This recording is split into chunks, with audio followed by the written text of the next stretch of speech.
This video will show you how to make some of the more complicated views that you might need for your project. First off, you'll notice our current views don't have any hidden lines in them. Adding hidden lines is really easy to do and recommended for all of your pieces. To add hidden lines, you just right-click on the front view, select Edit View, and then you select the first one of these boxes. When you hover over, it says Hidden Line. You'll see now that that's added in these dashed lines. Those are our hidden lines, which show that there's something happening in that view that we can't see from our current angle. So I'm noticing that all of my views have hidden lines. When you have some features that you can't see from your traditional three views, you have two options. One option would be to use the projected tool to add additional views.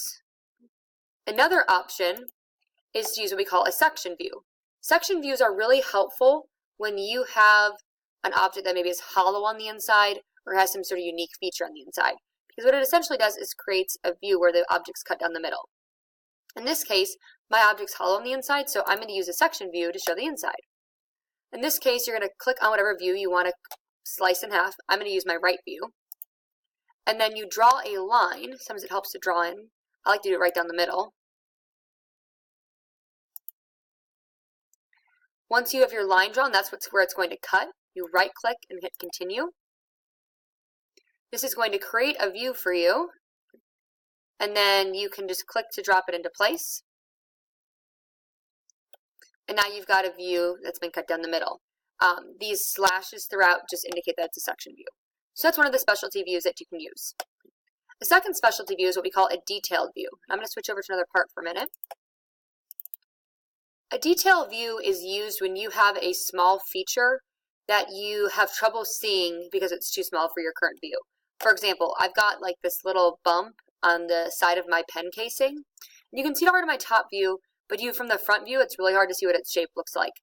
The problem is if I were to make my front view any bigger, it wouldn't fit on the page.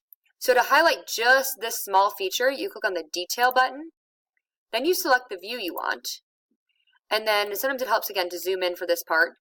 You click on the feature and drag out, and it's going to enlarge everything inside the circle. You'll see it creates this image here. You just click again to drop it into place. You can also change the scale. So maybe I want that to be like even bigger, like 4:1. And then you'll notice you can move this view around. The nice part about detailed views is they're not attached to another view, so it is really easy to move it to a space where you have plenty of page. And then over here, where it says A, it's just circling. This is the part that's been highlighted in detail A. So again, I would use your section views when you are trying to show a feature that is inside an object and difficult to show with a traditional view. And then detail views when you have features that are too small to be seen with your current scaling.